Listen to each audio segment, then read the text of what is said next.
Hey, can Hello. you hear me? Hello? Can you hear Yeah, me? Yeah. yeah, I can hear you. Hi, hi. How are you? I'm good. How are you? How's the media day been? I'm good. I'm good. Um, Everything's going great. Yeah, yeah. So let's start. First of all, let's start with the season. What are your expectations from the team going to the next season? I expect that we'll do very well. Yeah. We've been preparing a lot for the kickoff tournament, and I think we have the personnel Yeah. in our players and the skill set to keep keep going with any challenges really throughout the Yeah. season. So I think uh, expect us to play really well and like qualify for at least one event. Yeah. I mean, you have a pretty good track record winning Ascension and Mhm. playing with the squad for a long time. But the major change this time has been Tex replacing Leaf with Tex. How do you think that would impact the team, or would it change the way the team plays and approaches the game at all? Oh yeah, definitely. Like whenever you change one player, Yeah. you have to. It's essentially a new team in the Yeah. sense that although four players are the same, it's a brand new team dynamic, and Yeah. Tex and Leaf offer Yeah. different type of like communication styles. Yeah. So for Tex, like he is very like focused on what he needs to do and kind of lets the other players lead a lot of interactions, and then Yeah. he'll bring his input when needed. Yeah.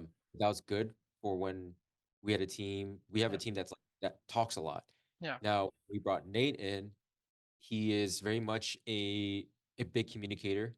Yeah. He actually had to help with the in-game leading in his previous team, so there's a Yeah. lot of help that brought over.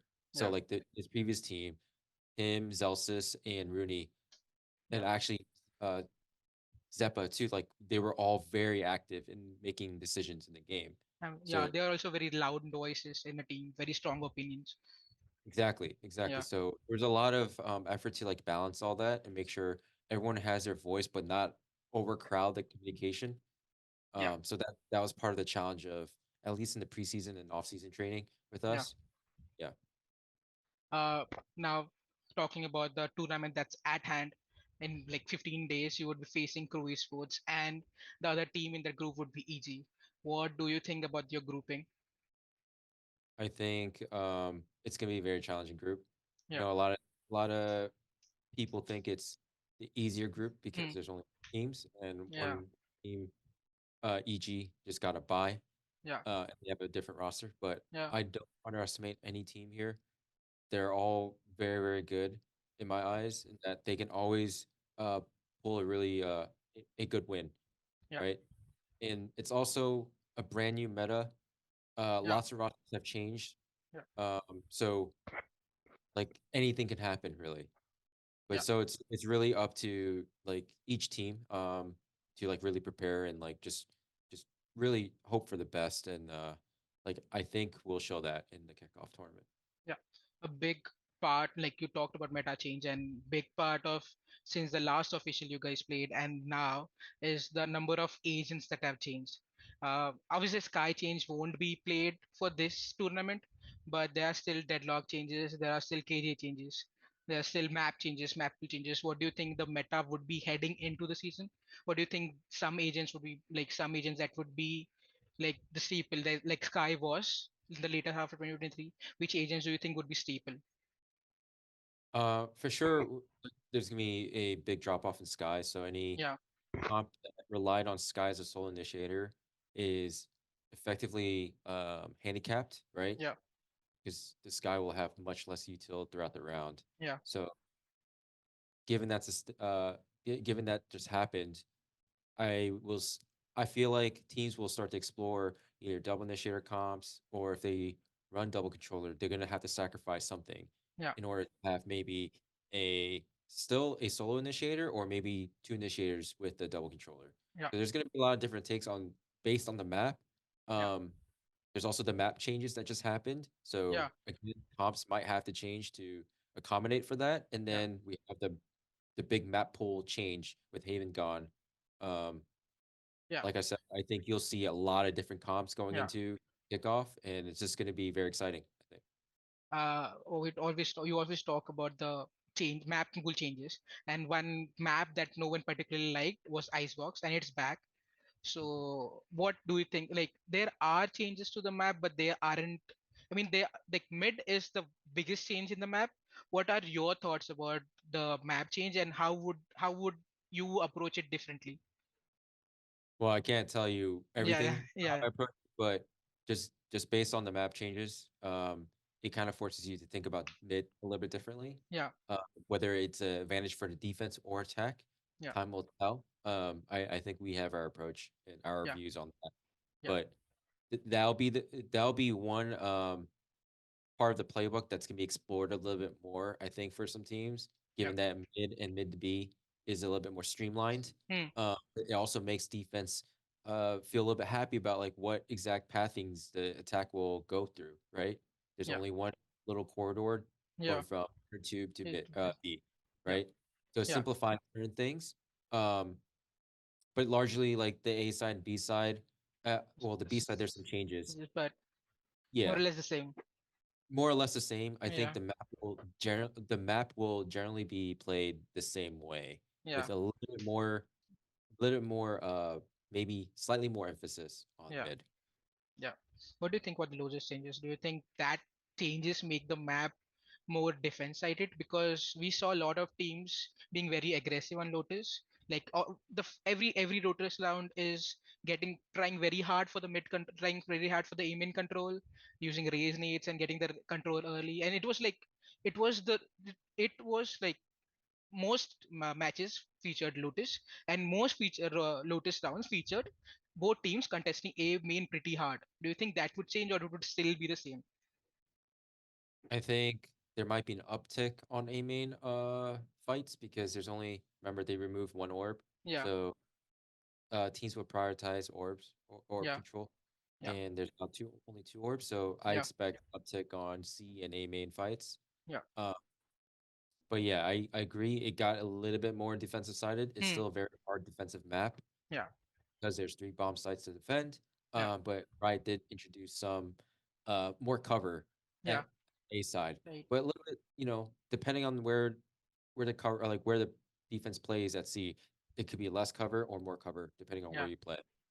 yeah. The next thing I want to talk about is the compositions and type of compositions we have seen like in all of 2023, and most of them are very dive heavy. Like we will use either agents like Jet or Raze and try to dive in and try to fight. And do you think that would ever change in Valorant? Not just now. Like I still think the meta, personally, I still think the meta would be largely around agents like Jet, Raze, maybe Neon once or twice. But what are your opinions on the composition? Yeah, so the dive agents do something that nearly all the agents can't do. Yeah, And to break through a choke point that's really hard to get through. yeah, And typically it'll like move crosshairs yeah, away from the choke point. So it yeah. allows teammate to entry. So that's why it's always prevalent Hmm. in like ascent because of the narrow choke point out Yeah, of a main. Um, Whether that's going to continue to happen, that time will tell. yeah, But given that, like, I'm paying attention to the patches yeah. and see that there's a trend of like Riot trying to make things a little bit more balanced and trying to encourage us to think about the game in different ways. Hmm. So it could be more and more anti-dive, Yeah, away from like more jet nerfs, raise nerfs. Like the yeah, raise nerf kind of big over the off season. yeah, And so that will encourage us to think about like the other agents, right? yeah. Uh, Now, other things like one of the biggest conversation points during the off season and talk about the VC 2024 was the scheduling part and the number of games. What are your thoughts on it as a coach and as a person that players report to? What do you think the matches, number of matches and the scheduling is a bit tight? Yeah, I mean, as a coach on the team ops side, like I always want a little more room so Yeah, that you can always prepare for matches, and I obviously want like more matches because it gives us more leeway to um say experiment a little yeah, bit because it yeah. Um, but as it stands now, like all the matches matter, which is great. yeah, Um, and I'm for any change or any setup where it maximizes viewership for the Yeah, league. Because I think that's the most important thing. And at the end of the yeah, day, we are part of that. Um, and we are supposed to deliver entertaining games, right? yeah. So that's my job, and no real complaints about the number of games. I think in the future they're already looking to optimize the schedule anyways. So this is just one of those transition periods that we just have to go through. Yeah. Correct me if I'm wrong. This is a very personal question. I mean, personal to me because I don't think this question would anyone would want to know about. But I remember talking to Omnis, the bleed analyst, and I think you guys worked with Dimas DeRozan on impact rating, if I'm not wrong. What was the rating? Impact. It was. Wait, I have the video right here on positioning visualization and impact and developing impact rating. Do you think basically using data analysis for Valorant? How much do you think that plays a role in your decision making? I think it plays a role. It is a factor. Yeah. Um, but part of like the issue with the data analysis is that usually it's like you're looking back at Hmm. data. So Yeah. like you still have to find ways to predict future. Hmm. Um, predict the future in the sense that like we have to look forward to the next Yeah. match and the next match. Now, like data is great if you have a huge data set Yeah. and a lot to work with. But as Yeah. you know, with the metas shifting and the compositions changing, and there's again not many games in the season, right? It's Yeah. really hard to it's really easy to overvalue the data in a Yeah. sample size of what, like 10 matches. Matches. They're not that good. Like, or if you're just looking at matches, how Yeah. many rounds are you really looking at, Yeah. right? And there's so many unique rounds that you have to consider, alt economy, Yeah. economy itself, um, like in the map and the comp. There's Yeah. so many variables in that you can make conclusions, but you always have to have a grain of salt and Hmm. still use your own um, knowledge about the game to Yeah. make even useful conclusions. Yep. I mean, yeah.